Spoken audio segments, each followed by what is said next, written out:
Video में हम जानेंगे किस विटामिन की कमी से हमारे शरीर में कौन सा रोग होता है और विटामिन की कमी को पूरा करने के लिए हमें क्या खाना चाहिए। जिस तरह से गाड़ी को चलाने के लिए फ्यूल की जरूरत होती है, वैसे ही शरीर को ठीक से काम करने के लिए विटामिन की जरूरत होती है। शरीर को सुचारू रूप से चलने के लिए कई सारे विटामिन आवश्यक होते हैं, जैसे कि vitamin A, vitamin B, C, D, E, K इत्यादि।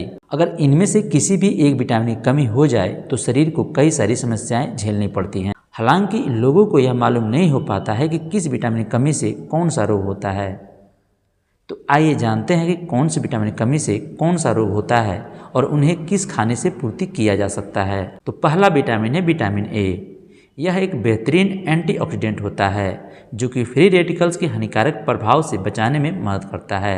यह शरीर के सही विकास में बहुत ही अहम भूमिका निभाता है। विटामिन ए की कमी से आंखों की रोशनी पर सबसे ज्यादा प्रभाव पड़ता है। इसकी कमी से रतौंधी नाम की बीमारी होती है। त्वचा की कोशिकाओं के निर्माण और मरम्मत के लिए विटामिन ए बहुत जरूरी होता है। इसकी कमी के कारण ड्राई स्किन की समस्या हो जाती है। इसके अलावा यह हमारे ब्लड में कैल्शियम का स्तर बनाए रखने में मदद करता है, जिससे कि हमारी हड्डियां मजबूत होती हैं। तो आइए जानते हैं कि विटामिन ए की कमी को पूरा करने के लिए हमें क्या खाना चाहिए। हमें डाइट में हरी पत्तेदार सब्जियां, सोयाबीन, दूध, गाजर, अमरूद, पपीता, मछली का तेल, अंडा और पालक को शामिल करना चाहिए। दूसरा विटामिन है विटामिन बी।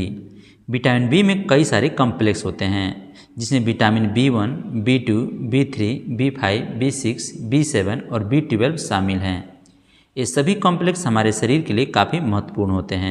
विटामिन B1 शरीर में इसकी कमी की वजह से वृद्धि का रुकना, भूख और वजन का घटना, तंत्रिका विकास, बेरी, थकान का होना, बदहजमी, पेट की खराबी आदि परेशानियां आती हैं। दूसरा कॉम्प्लेक्स है विटामिन B2।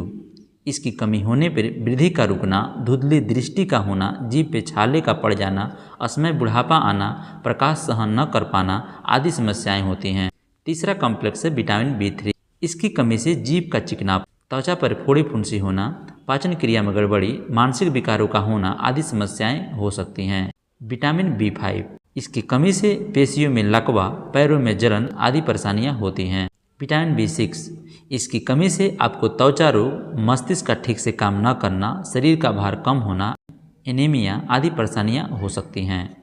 विटामिन B7 इसकी कमी होने से लकवा की शिकायत, शरीर में दर्द, बालों का गिरना आदि जैसी समस्याएं हो सकती हैं। विटामिन B12 की कमी से कब्ज, भूख का न लगना, झुनझुनी, गैस बनना, सांस की तकलीफ, दिमागी कामकाज प्रभावित होना इत्यादि जैसी समस्याएं हो सकती हैं।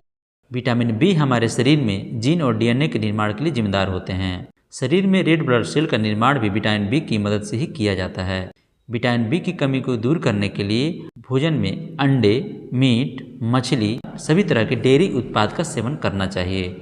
तीसरा विटामिन है विटामिन सी। विटामिन सी भी शरीर के सही विकास के लिए बहुत जरूरी होता है। विटामिन सी की कमी से कोलेजन की कमी होने लगती है। इस वजह से मसूड़े से खून निकलने की समस्या होती है। बार बार दांत टूटने की भी समस्या होती है। इसकी कमी से इम्यूनिटी कमजोर हो सकती है और आप बार बार बीमार पड़ सकते हैं। आपको थकान, मांसपेशियों में दर्द, कमजोरी महसूस होना इत्यादि समस्याएं होती हैं। अगर आपके शरीर में विटामिन सी की कमी हो तो आपको घाव भरने में भी काफ़ी समय लग सकता है। विटामिन सी की कमी को पूरा करने के लिए आप खट्टे फलों को अपने डाइट में शामिल कर सकते हैं, जैसे कि मौसमी, नींबू, संतरा, अंगूर इत्यादि। और सब्जियों में आप कटहर, पुदीना, टमाटर इत्यादि सब शामिल कर सकते हैं। चौथा है विटामिन डी। विटामिन डी की कमी के कारण हड्डियां कमजोर होने लगती हैं। इस वजह से आर्थराइटिस, ऑस्टियोपोरोसिस की समस्या होती है। पैरों की हड्डियां टेढ़ी हो सकती हैं। विटामिन डी की कमी बच्चों में रिकेट्स की बीमारी पैदा कर सकती है, जिसमें हड्डियां सॉफ्ट हो जाती हैं और आसानी से टूटने लगती हैं। इसकी कमी की पूर्ति के लिए सूरज की रोशनी एक अच्छा इलाज है। कम से कम 15 मिनट तक सूर्य की रोशनी में बैठकर विटामिन डी की कमी को पूरा किया जा सकता है। इसके अलावा दूध, दही, चिकन जैसे खाद्य पदार्थ के सेवन विटामिन डी की कमी की पूर्ति की जा सकती है। पांचवा है विटामिन ई। त्वचा और बालों को स्वस्थ रखने के लिए विटामिन ई का बहुत ही महत्वपूर्ण योगदान होता है। विटामिन ई की कमी से इम्यून सिस्टम भी कमजोर होता है। मांसपेशियां कमजोर हो सकती हैं। विटामिन ई की कमी से प्रजनन क्षमता में कमी जैसी समस्याएं भी होती हैं। इसकी कमी को पूरा करने के लिए डाइट में पालक, बादाम, मूंगफली, सूरजमुखी के बीज, अंडे, अखरोट, हरे पत्तेदार सब्जियां, ब्रोकली, आम, पपीता और सोयाबीन जैसी चीज़ों को शामिल किया जा सकता है। छठा है विटामिन के। विटामिन के की कमी के कारण कैंसर का खतरा, ब्लीडिंग की समस्या, दिल से जुड़ी बीमारियों का खतरा बना रहता है। रक्त धमनियाँ सख्त हो जाती हैं। पीरियड से जुड़ी परेशानियाँ हो सकती हैं, जैसे कि अधिक दर्द और ब्लीडिंग का होना। हीमोफीलिया जैसी बीमारी के लिए विटामिन के ही जिम्मेदार होता है। इसकी कमी को पूरा करने के लिए सरसों का साग, पालक, हरी पैदार सब्जियां, अंकुरित अनाज, केला, रसदार फल, कीवी, अंगूर, ऑलिव ऑयल, लाल मिर्च, मूली, चुकंदर, ब्रोकली आदि खा सकते हैं।